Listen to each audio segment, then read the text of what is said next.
Hello and welcome back to my channel, History That Hits YouTube, the channel that presents little known, sometimes strange history facts and celebrates heroes that should never be forgotten. Most of the information presented is not taught in most American schools today. Remember to like and subscribe for more interesting videos, and make sure you stick around until the end to learn what changed as a result of this tragedy.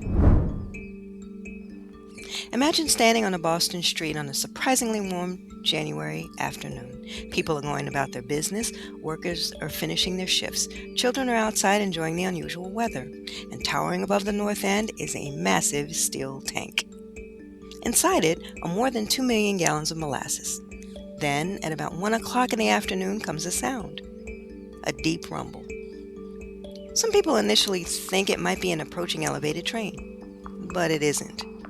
The enormous tank has begun to fail, and within seconds, a wall of molasses is racing through Boston. Not a trickle, not a spill, a wave.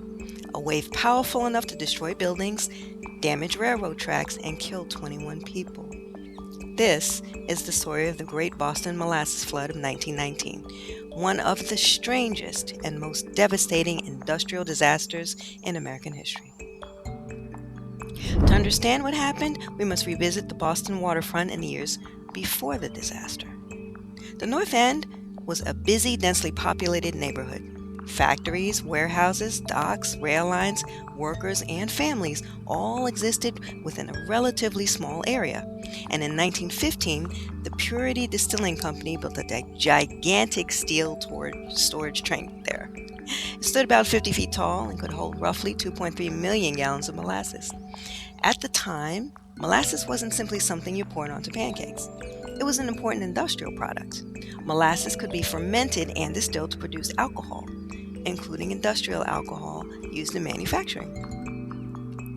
So the tank was essentially a giant industrial reservoir, positioned close to the waterfront and railroad infrastructure. But here was the problem. The tank leaked. Residents reportedly noticed molasses seeping through its seams. Some even collected this sticky liquid. Instead of treating the leaks as a warning sign, the company reportedly painted the tank brown, making the leaks less noticeable. And that detail would become important later. Because a tank holding millions of gallons of heavy liquid isn't something that could afford to be merely good enough. Then came January 15th, 1919. Boston was in the middle of winter, but that day was unusually warm. Temperatures rose dramatically compared with the freezing conditions of previous days.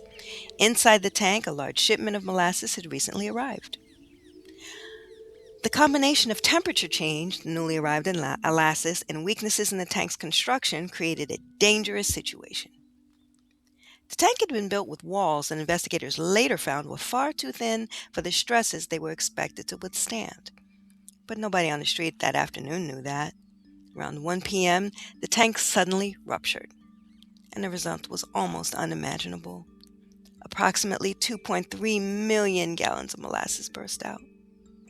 The mass moved through the north end at an estimated 35 miles per hour.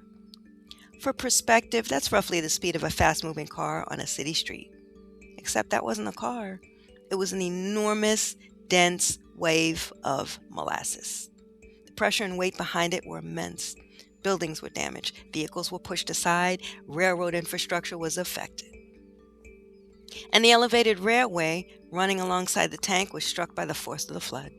The nearby Boston Fire Department firehouse was also damaged. In an instant, an ordinary afternoon had become a catastrophe.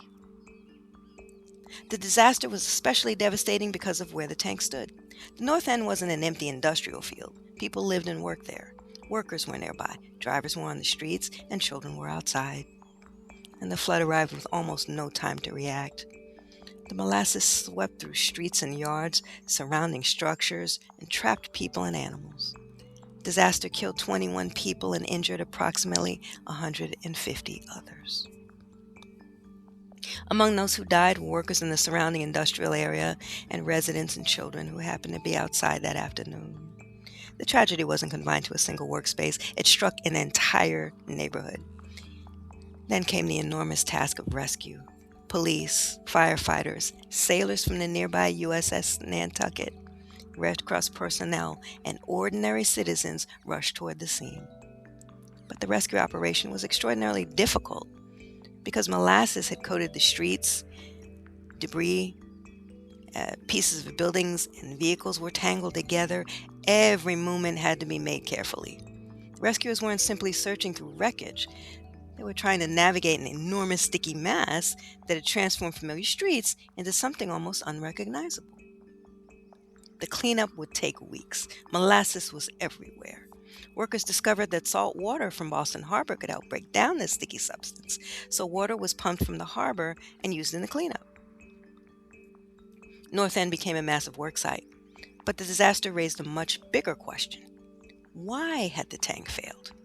At first, there were other theories. The company responsible for the tank suggested that perhaps sabotage had been involved, and the timing was significant.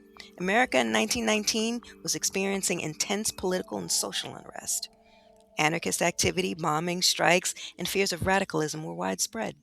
So investigators had to consider whether the tank had been deliberately destroyed. But as investigators examined the wreckage, the evidence pointed somewhere else. There was no convincing evidence of a bomb. Instead, investigators found problems with the tank itself. The steel plates were too thin, the construction was inadequate, and the tank had experienced leaking before the disaster. In other words, the catastrophe wasn't simply about what happened on January 15th. It was about what was happening to the tank long before January 15th.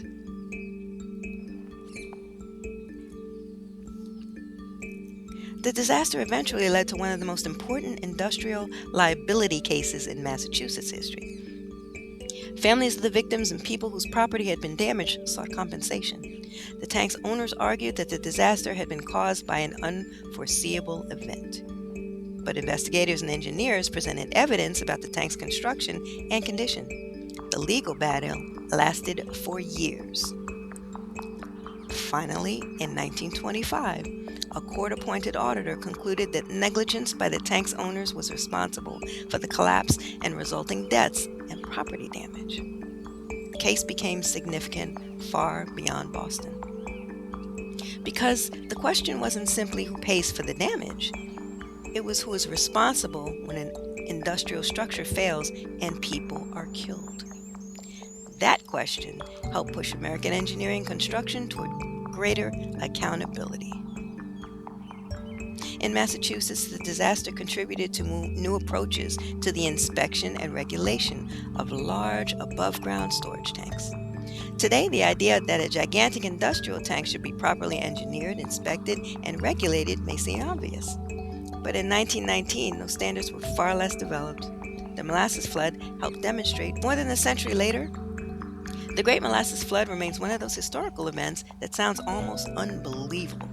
A tank filled with molasses, a wave moving through Boston, an elevated train damaged, buildings shifted, 21 lives lost, and a neighborhood covered in molasses for weeks afterward.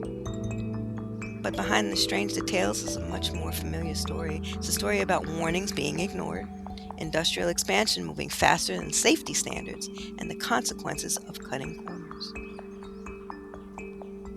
And about how disasters can expose problems that were already there. The people of Boston didn't know that afternoon they were standing beside a structural failure waiting to happen. They couldn't see the weaknesses inside the steel, couldn't calculate the pressure, couldn't know that a tank that had been leaking for years was approaching its breaking point. But the evidence was there. The leaks, the questionable construction, inadequate materials, warning signs were visible.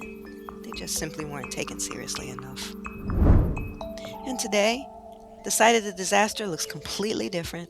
The enormous tank is gone, the streets have changed, the factories and industrial landscape have largely disappeared. But the story remains. On January 15th, 1919, Boston experienced a disaster so bizarre that it almost sounds like fiction. Yet the tragedy was very real, and an entire neighborhood was left to recover from an event that nobody expected. The Great Molasses Flood is sometimes remembered because of its strange subject, molasses. But that's not what makes the story really important. What makes it important is the lesson beneath it. Disasters rarely begin at the moment everything goes wrong. Sometimes they begin much earlier with a leak that nobody fixes, a warning nobody investigates, a shortcut that seems harmless, a structure that is assumed to be strong enough. until it isn't. The result was a wave that lasted only minutes. 21 people lost their lives. Around 150 more were injured. But a tragedy whose consequences lasted for generations. And that's today's story. Like and subscribe to History That Hits YouTube. Until our next historical journey, be well, everyone.